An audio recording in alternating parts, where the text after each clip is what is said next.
요한복음 7장 34절에서 44절까지의 말씀, 제가 대표로 읽도록 하겠습니다. 명절 끝날 곧 큰 날에 예수께서 서서 외쳐 이르시되 누구든지 목마르거든 내게로 와서 마시라. 나를 믿는 자는 성경에 이른과 같이 그 배에서 생수의 강이 흘러나오리라 하시니 이는 그를 믿는 자들이 받을 성령을 가리켜 말씀하신 것이라. 예수께서 아직 영광을 받지 않으셨으므로 성령이 아직 그들에게 계시지 아니하시더라. 이 말씀을 들은 무리 중에서 어떤 사람은 이 사람이 참으로 그 선지자라 하며 어떤 사람은 그리스도라 하며 어떤 이들은 그리스도가 어찌 갈릴리에서 나오겠느냐. 성경에 이르기를 그리스도는 다윗의 씨로 또 다윗이 살던 마을 베들레헴에서 나오리라 하지 아니하였느냐 하며 예수로 말미암아 무리 중에서 쟁론이 되니 그 중에는 그를 잡고자 하는 자들도 있으나 손을 대는 자가 없었더라. 아멘. 요한복음 7장 37절에서 44절까지 본문으로 누구든지 목마르거든 내게로 와서 마시라 라고 하는 제목으로 함께 말씀 나누도록 하겠습니다. 저희 지난주가 성령강림절이었잖아요. 같은 본문으로 말씀 전했는데 지난주 설교회를 통해서 저희는 예수를 믿는 자들 안에 성령이 거하신다는 것과 그리고 그것이 무엇을 의미하는지에 대해서 생각해 보았습니다.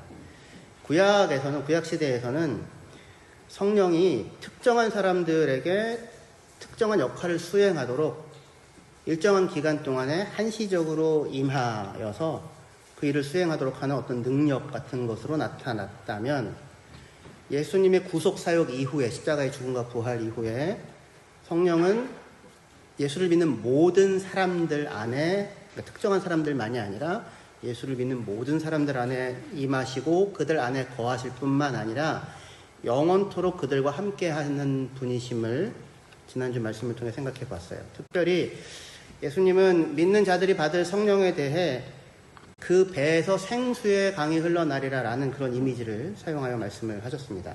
근데 이 이미지는 에스겔 선지자가 본 환상과 연결되는 거였죠. 그래서 성전 문지방으로부터 물이 흘러나와서 생수가 강을 이루게 되고 그 강물이 이르는 곳마다 생명이 회복되는 그런 환상을 에스겔 선지자가 보게 되는데 그 일이 성령이 거하는 신자들 안에 성령으로 말미암아 이루어진 것임을 말씀하시는 것이 예수님의 말씀이었습니다. 이제 이 두 가지 지난주에 배웠던 예수를 믿는 자들 안에 성령이 거한다. 그리고 성령이 거하면 그 배에서 생수의 강이 흘러난다. 라고 하는 이 두 가지 사실이 참되고 그리고 우리가 예수를 믿는 것이 사실이라면 그러면은 우리 안에는 성령이 거하고 그리고 그로 인하여 생수의 강이 우리의 배에서부터 솟아나는 것을 경험해야 할 것입니다. 다시요. 누구든지 목마르거든 내게로 와서 마시라. 나를 믿는 자는 그 배에서 생수의 강이 솟아나리라. 이 성령을 가리키는 것이다. 예수님이 말씀하셨어요. 그러니까 이건 예수님이 하신 말씀이니까 이건 무조건 이 말 자체는 참된 말이죠. 논란의 여지가 없는 거예요. 예수를 믿는 자들 안에는 성령이 거하고 생수의 강이 흘러날 것이다. 이죠. 그런데 어떻게 여러분들은 어떠세요? 스스로 생각하실 때 여러분들 안에 예수를 믿는다고 고백하는 여러분들 안에 성령이 거하고 계심을 알고 계십니까? 평소에 확인하나요? 평소에 느껴요? 알고 살아가십니까?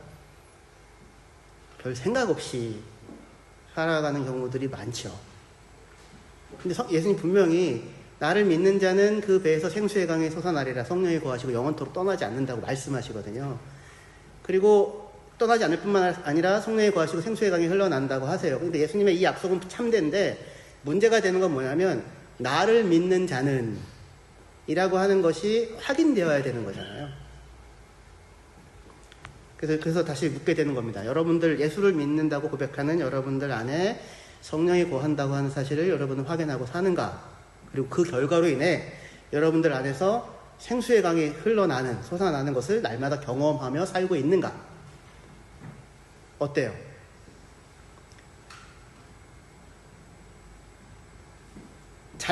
만약에 늘 경험하며 살고 있지 않다면 그럼 뭐가 문제일까요? 예수님의 약속은 문제가 아니에요. 그건 확실한 거죠. 예수님이 하신 말씀이니까. 그럼 문제는 뭐겠습니까? 우리가 예수를 믿는다고 고백하면서도 도대체 예수를 믿는다고 하는 것이 무엇인지를 제대로 인식하고 깨닫고 알고 살아가고 있지 못하다라고 하는 것에 문제가 있을 거예요. 우리는 예수를 믿는다고 말을 합니다. 그런데 예수를 믿는다고 하는 것은 뭘 믿는다는 것입니까? 준석 형제, 예수님을 믿죠? 뭘 믿어요? 예수님의 사랑. 이 절반 정도 맞는. 민서. 예수님을 믿는다고 하는 건 뭘 믿는다는 거예요?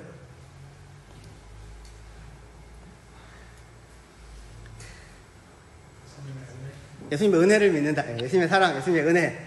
맞아요. 은혜. 은혜는 왜 필요해요? 그쵸. 예수님의 사랑을 믿는데 예수님의 사랑받는 나는 어떤 존재예요? 응? 구원을 받은 존재.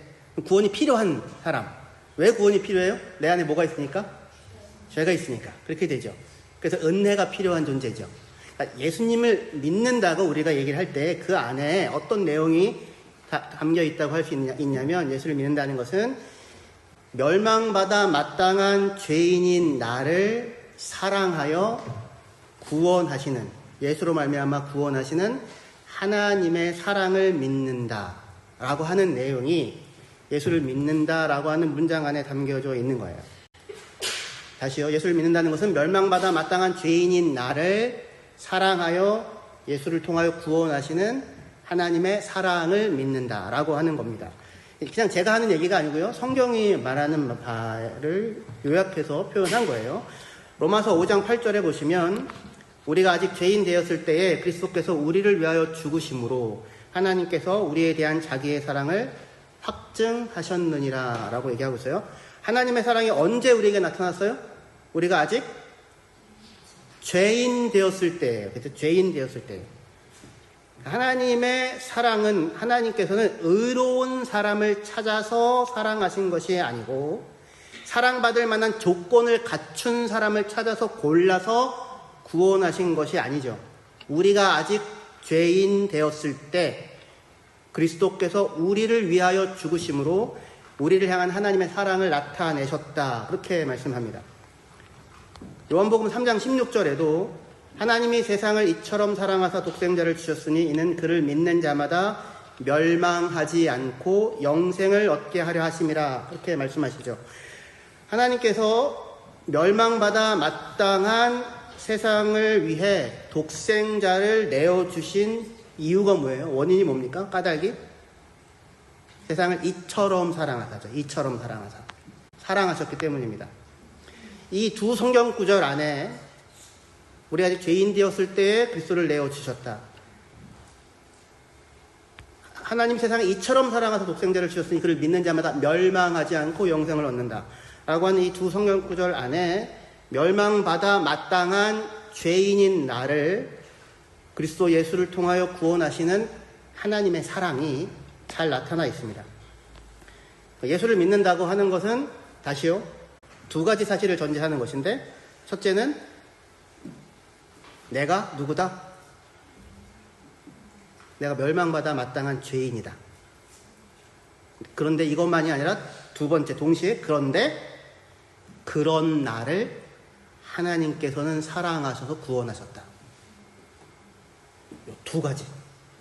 이 두 가지 사실 모두가 고백되어져야 하는 것입니다. 이 두 가지 사실에 대한 인정과 고백이 예수를 믿는다, 나는 예수를 믿는다라는 말에 담겨져 있는 가장 중요한 요소예요. 문제는 우리가 이 두 가지를 충분히 이해하지 못한 채 교회 생활을 하고 신앙 생활을 한다는 것입니다. 내가 죄인이다라고 하는 이 사실을 성경이 말하는 그대로 인정하지 않으면 하나님의 사랑은 감격이 아니라 그냥 정보가 됩니다.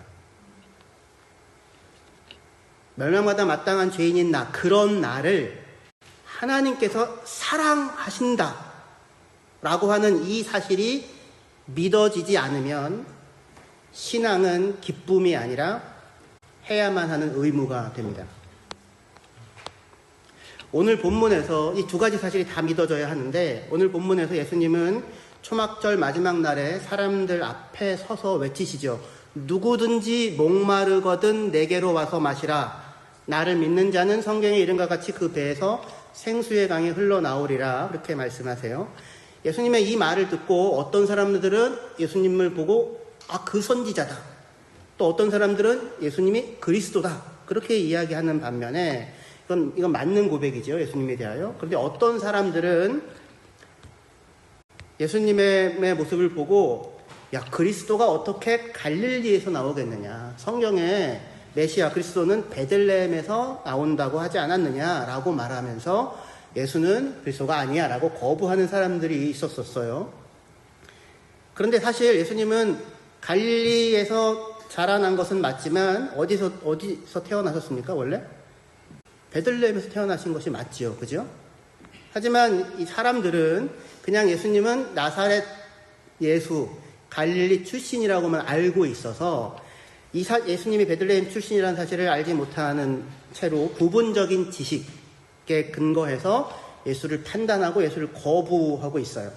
만약에 이 사람들이 예수님이 베들레헴에서 태어났다는 사실을 안다면 그러면 예수를 그리스도라고 믿고 받아들였을까요? 그거 아닐 거예요. 필요한 건 정보가 아니고요. 믿고자 하는 자들은 믿고요. 믿는 자들은 믿고요. 믿고자 하지 않는 자들은 무슨 이유를 대서라도 믿지 않게 될 거예요. 그런데 그렇게 거부하는 데는 나름 판단의 이유와 근거들이 있는 거죠. 왜곡되어져 있는, 뒤틀려져 있는. 이 사람들이 예수님에 대하여 이 파편적인 정보만을 가지고 예수님은 메시아가 아니야 라고 거부하는데, 사실은 우리도 자주 그렇게 합니다. 사람들은 그 누군가를 잘 알지 못하면서 판단하죠. 일부만을 보고서 결론을 내립니다. 누군가의 말 한마디, 행동 하나, 출신, 어디 출신이래? 그 사람은 안 돼. 배경, 과거에 있었던 어떤 일 하나, 이런 것들을 가지고 예수는 메시아가 아니야. 그 사람은 아니야. 라고 마치 그를 다 안다는 듯이 판단을 하고 이렇다 저렇다 규정을 하게 됩니다.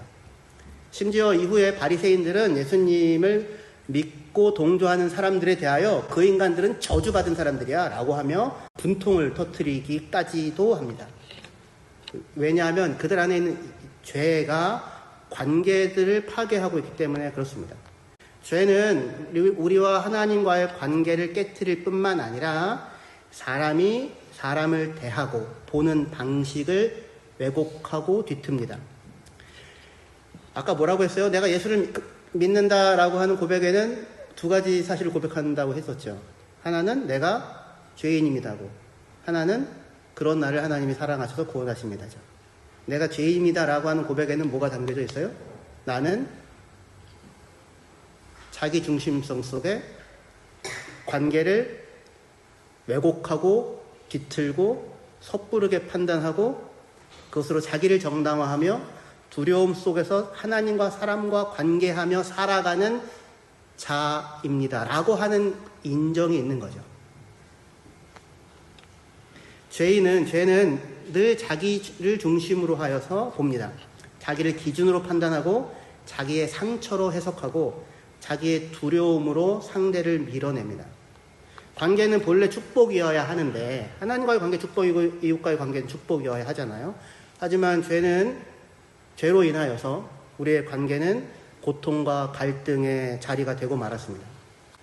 모든 인간의 문제는 관계의 문제다라고 이야기를 할 수 있잖아요.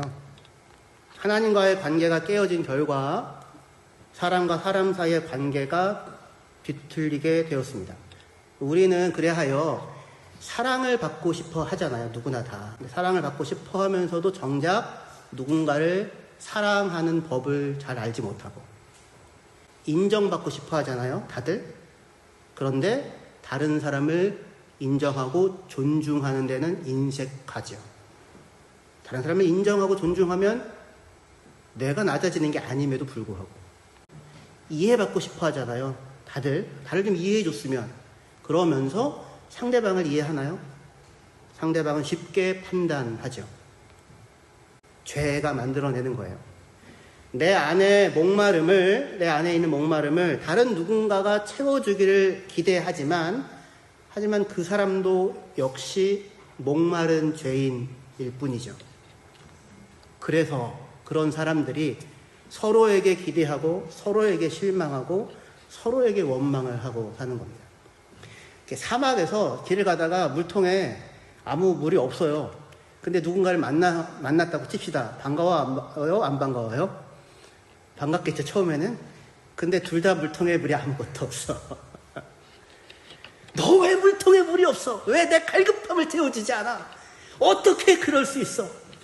서로가 서로에게 기대하고 서로에게 실망하고 서로에게 원망하고. 이러한 목마름은 어떻게 해결될 수 있을까요? 예수님 뭐라고 말씀하십니까? 누구든지 목마르거든 나에게로 와서 마셔라 라고 말씀하십니다. 예수님은 나에게로 오라고 말씀하세요. 내게로 와라. 이게 되게 중요해요. 목마르거든 내게로 와라. 어떤 명상법을 알려주는 게 아니에요. 마음 다스리기를 알려주는 게 아니라 내게로 와라. 관계로의 부름이에요. 회복된 관계로의 부름이에요. 구원을 받았다고 하는 것은 무슨 영생불사의 존재가 되는 비법을 전수받았다 그런 얘기가 아니고요. 구원을 받았다는 것은 하나님과 화목하게 되었다는 겁니다. 따라합시다. 구원은 하나님과의 화목이다. 툭 치면 나올 수 있어야 돼요. 구원은 하나님과의 화목이다. 구원을 받았다고 하는 것은 하나님과 화목하게 되었다고 하는 거예요. 어떻게 화목하게 될 수 있었어요? 우리가 죄인인데 연약한데 원수였는데 그럴 때에 그러한 나를 사랑하신 하나님으로 인하여 그분이 우리를 찾아 손을 내미심으로 하나님과의 관계를 하나님 쪽에서 회복하시고 화목하게 하신 것이죠. 죄는 관계의 파괴예요. 하나님과의 관계의 파괴이고요. 죄는. 의는 관계 안에서 신실하게 머물며 사는 거예요. 구원은 그렇기 때문에 죄로 인하여 파괴되었던 하나님과의 관계의 회복, 다시 말해 하나님과의 화목인 것입니다. 얼마든지 하나님께 나아갈 수가 있는 거예요. 동산에서 거니는 소리를 듣고 두려워 숨는 게 아니라. 그렇기 때문에 예수님은 목마른 사람들을 뭐라고 얘기하세요? 나에게로 오라고, 자기에게로 부르십니다. 와서 뭘 하라고 하세요? 나를 믿는 자는 나를 믿으라고. 나와의 관계, 믿음과 사랑과 소망의 관계 속에 서라고 부르시는 거예요. 수고하고 무거운 짐진 자들아 다 내게로 오라. 내가 너희를 쉬게 하리라. 내가 너에게 쉼을 줄 것이니 나의 멍에를 같이 메고 내게서 배우라. 다시 말해 나와 함께 살자는 얘기예요. 나와 함께 살자. 구원을 받았다는 것은 어디 황금빛 보석성에 들어갈 수 있는 입주 허가서 한 장을 받았다는 얘기가 아니라, 그게 아니라 예수님을 믿고 그분과 믿음과 소망과 사랑 안에서 살아갈 수 있는 관계가 회복되어졌다고 하는 것입니다. 그래서 예수님은 우리에게 예수표 영생수라고 하는 어떤 생수를 주는 게 아니라 자기에게로 불러 자기와 함께 살도록 그렇게 우리를 초청하십니다. 이 사실을 아주 잘 보여주는 것이 요한복음 4장에 나오는 사마리아 여인과 예수님과의 대화였어요. 사마리아 여인이 이렇게 낮 12시에 사람들의 눈을 피해서 물 들어왔었잖아요. 예수님 물 좀 달라고 하고, 그러고 나서는 내가 주는 물을 마시면 넌 다시는 목마르지 않는다고 얘기를 하십니다. 그러자 이 여인이 다시는 목마르지 않는 생수를 예수님께서 주시겠다고 하는 그 말씀을 오해를 해서 눈이 번쩍 뜨여가지고 그 물 좀 달라고 얘기를 해요. 왜냐하면 그런 물이 있으면, 다시는 목마르지 않는 그런 물이 있다면 다시 물을 기르러 오지 않아도 되고, 그리고 그런 물이 있으면 사람들을 안 만나고도 살아갈 수 있잖아요. 지금 사람 눈 피해서 살고 있는 사람이니까. 그러니까 그런 물이 있으면 좀 달라고 이렇게 얘기를 해요. 하지만 예수님이 주시겠다고 하는 생수는 그런 게 아니죠. 예수표 생명수 뭐 이런 물통을 주는 게 아니고 하나님 아버지와의 회복된 관계, 그것이 생수입니다. 그래서 예수님이 어떻게 얘기하시냐면 그 여인에게 하나님과의 관계 회복에 다가가게 하기 위하여 느닷없이 이런 요구를 하세요. 가서 이 남편을 데리고 와라. 그렇게 얘기하십니다. 그러자 여인이 사실은 깜짝 놀랐을 거예요. 그러면서 여인이 나에게 남편이 없습니다. 그렇게 얘기해요. 나에게 남편이 없습니다. 그 얘기를 듣고 예수님이 네 말이 옳다. 너에게 남편이 5이 있었는데 지금 네가 살고 있는 남자는 네 남편이 아니다. 예수의 이 말을 듣고 그녀는 예수가 보통 사람이 아니라는 사실을 알게 됩니다. 이 말이 뭐냐면 그 여인이 사실은 들춰내고 싶지 않은 인생, 과거의 경험과 기억과 상처잖아요. 근데 이거를 그냥 확 까집어내서 비판하고 정죄하기 위해서 하는 게 아니라 무엇이 그 여인 안에 있는 목마름의 근원인지를 도대체 무엇 때문에 목마른지를 들여다보게 하는 말씀이었던 거예요. 예수님의 이 말을 듣고 여인은 예수님이 보통 사람이 아니라는 생각이 들어서 예수님이 선지자라고 생각을 합니다. 그래서 선지자니까 여인이 평소에 마음에 품고 있던 어떤 물음을 물어요. 그게 뭐냐면 예배에 대한 물음이었어요. 놀라운 얘기예요. 이 여인이 물은 첫 번째 물음이 예배에 대한 것이었다는 게. 그러자 예수님은 그 여인에게 하나님 아버지는, 너의 아버지는 자기에게 성령과 진리로 예배하는 자를 찾으신다라고 그렇게 말씀하세요. 예배에 대하여 하나님은 너를 찾으신다, 예배하는 자를 찾으신다 말씀하십니다. 그러니까 사마리아 여인의 목마름은 물의 문제가 아니죠. 관계의 문제였습니다. 그리고 더 깊이 들어가면 하나님과의 관계의 문제였어요. 그래서 예수님은 단지 그녀의 상처를 위로해 주는 말을 건네는 것이 아니라 그녀를 어디로 불러요? 예배의 자리로 불러요. 예배의 자리. 예배는 하나님과 회복된 관계 안으로 들어가는 거예요. 하나님과의 화목된 자리로 들어가는 것입니다. 예배라고 번역된 그 헬라 말은 프로스퀴네오라고 얘기하는데 이렇게 가까이 나아가서 엎드려 절한다라는 의미예요. 원래 의미가 가까이 나아가서 엎드려 절한다. 한 인격이 한 인격을 만나 그 앞에 기꺼이 자신을 낮추고 엎드려 절할 수 있는 그런 관계로의 부름, 그게 예배예요. 우리는 아무에게나 머리를 숙이지 않죠. 우리는 아무에게나 우리의 무릎을 꿇지 않죠. 여러분들 어떻게 보실지 모르겠지만 제가 웬만해서는 고개를 잘 숙이지 않는 인간이었거든요. 어렸을 때 내 잘난 맛에 하느라고. 그래서 이제 어디 공사장 같은데 이렇게 줄로 뭐 쳐놓잖아요. 길 같은 거 걸어갈 때 그게 막혀 있잖아요. 그러면 이제 이렇게 그냥 고개 숙이고 들고 이렇게 지나가면 되는데 그걸 안 하려고 고개 빳빳이 들고 가려고 뛰어넘기도 제가 키가 작아요.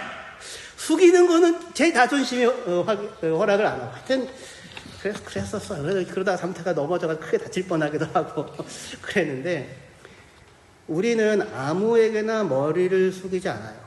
그리고 우리는 웬만해서는 누구에게 우리의 무릎을 꿇으려 하지 않는 존재들이죠. 하지만 그런 우리라 할지라도 진정으로 나를 사랑하고 희생과 섬김으로 나를 참으로 귀하게 대하는 분 앞에서는 우리는 얼마든지 우리의 무릎을 꿇을 수 있죠. 진심으로. 예배는 바로 그런 자리로 우리를 부르시는 것입니다. 나를 사랑하사 나를 위하여 자기 자신을 내어주신 하나님의 사랑을 만나서 그 사랑에 감격하여 하나님께 감사와 경배를 드리는 것, 그것이 예배입니다. 예수님께서 우리를 그렇게 부르시는 거예요. 우리가 하나님 앞에 나아갈 수 있는 것은 우리가 의인이기 때문이 아니죠. 우리가 하나님께 앞에 나아갈 수 있는 것은 누구든지 목마르거든 나에게로 와라고 부르시는 예수님 때문이죠. 우리가 아직 죄인 되었을 때 관계의 갈증 속에서 기대하고 실망하고 원망하며 살던 그때에 예수께서 먼저 우리를 찾아와 내게로 오라고 부르셨기 때문입니다. 나를 사랑하여 나를 위하여 자기 자신을 내어주신 그 사랑을 만나 그 관계 안에서 하나님을 예배하는 자로 살아가는 것. 그 안에 영생의 비밀이 있고 그 관계 속에서 마르지 아니하는 생수가 흘러나오게 되는 것입니다. 그래서 오늘도 예수님은 우리에게 우리를 부르세요. 자신과의 관계 속으로.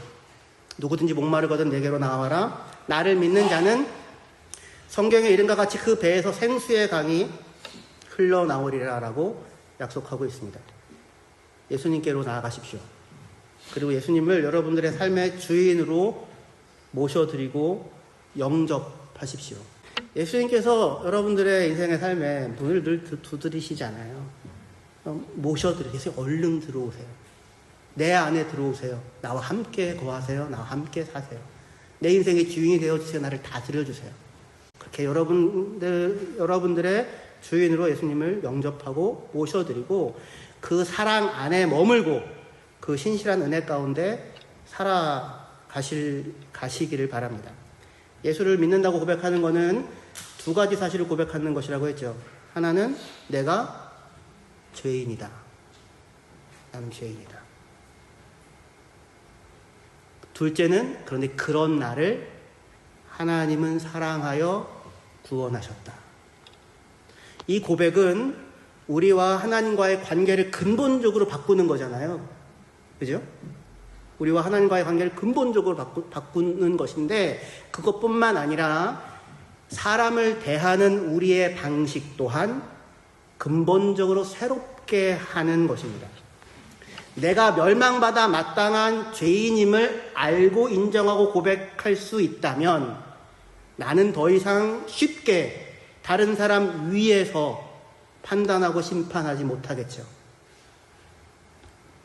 나의 시선이 죄로 인하여 여전히 왜곡되어 있다는 사실을 알고 인정한다면 나는 나의 판단을 절대화하지 않겠죠. 내 안에 자기중심성이라고 하는 것이 있어서 여전히 관계를 뒤틀고 있다는 사실을 내가 알고 인정할 수 있다면 나는 다른 사람을 정죄하기에 앞서서 먼저 하나님 앞에 나아가게 되겠죠. 교회는 이런 고백, 이 두 가지 고백, 내가 죄인입니다. 그런 나를 하나님이 사랑하십니다. 라고 하는 이 고백 위에 세워진 공동체입니다. 교회는 스스로를 의인의 자리에 세워서 다른 사람들을 정죄하고 심판하는 소위 의인들끼리 모여있는 자리가 아니라 그러면 거기는 바리새인들의 모임일 거예요. 교회는 자신이 죄인임을 아는 사람들이 그런 죄인을 사랑하시고 예배의 자리로 부르시는 하나님의 은혜를 따라 서로를 대하는 방식을 새롭게 배워가는 공간입니다. 우리는 여전히 자기중심적이고 쉽게 오해하고 사랑에 서툰 사람들이지요. 그러나 동시에 우리는 그런 우리를 사랑하시는 하나님의 사랑을 받는 자들입니다. 그 사랑이 우리를 환대하셨고 우리를 맞으셨고 우리를 기뻐하셨고 영원한 언약을 우리와 맺어 주셨습니다. 그러니 우리도 뭘 배워야 되는 거냐면 그러한 나를 사랑으로 대하시는 이 하나님의 방식을 본받아 배워 그 사랑으로 나와 다른 사람과 관계를 맺으며 살아가는 법을 새롭게 배워야 하는 거예요. 에베소서 4장 32절에 여기 같이 읽겠습니다. 예, 시작. 서로 친절하게 하며 불쌍히 여기며 서로 용서하기를 하나님이 그리스도 안에서 너희를 용서하신과 같이 하라. 서로 친절하게 하며 서로 불쌍히 여기며 서로 용서하기를 무엇같이 하라? 하나님이 그리스도 안에서 멸망받아 마땅한 죄인인 너를 사랑하여 너를 위하여 그 아들을 보내주신 것 같이 그렇게 사랑하신 것 같이 용서하신 것 같이 그렇게 용서하라 라고 그렇게 말씀합니다. 여기 불쌍히 여기며 라고 하는 말이 사실은 어떻게 들으면 불쌍해 그런 얘기를 누군가가 여러분을 보면서 하는 얘기를 들으면 기분이 어때요? 별로 좋지는 않죠. 그 얘기가. 근데 이제 긍휼히 여긴다고 하는 말인데 여기 불쌍히 여긴다고 하는 말에 해당되는 그 헬라어 표현이 스플랑크노스라는 말이에요. 스플랑크노스라고 하는 게 내장이라는 말이고요. 창작, 내장.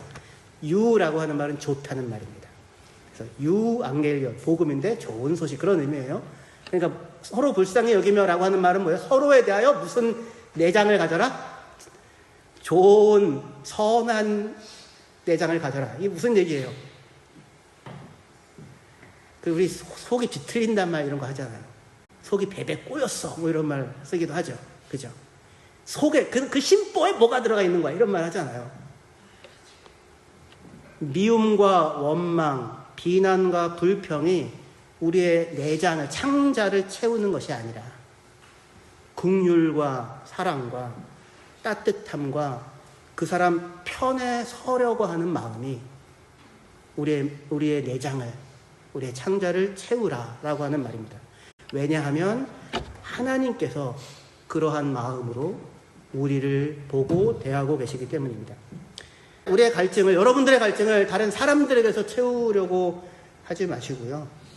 서로 물병 없다고 사막에서 만났는데 서로 원망하고 서로 실망하고 하지 마시고 먼저 하나님께로 나아가 그 사랑 안에서 내가 누구인지를 발견하고 그가 우리를 사랑하신 사랑을 따라 서로를 대하는 법을 처음부터 다시 배워가시기를 바랍니다. 예수님께서 우리에게 말씀하십니다. 누구든지 목마르거든 내게로 와서 마시라. 이 부르심 앞에 그분께 나아가시기를 바랍니다. 멸망받아 마땅한 죄인이 나를 사랑하여 구원하신 하나님의 사랑을 마음 깊숙이 확인하고 믿고 그것을 힘입어 살아가시기를 바랍니다. 그 사랑 안에 머물고 하나님을 예배하는 자로 날마다 살아가시기를 바랍니다. 하나님을 예배한다고 하는 이 경험이 얼마나 놀라운 것인지 몰라요.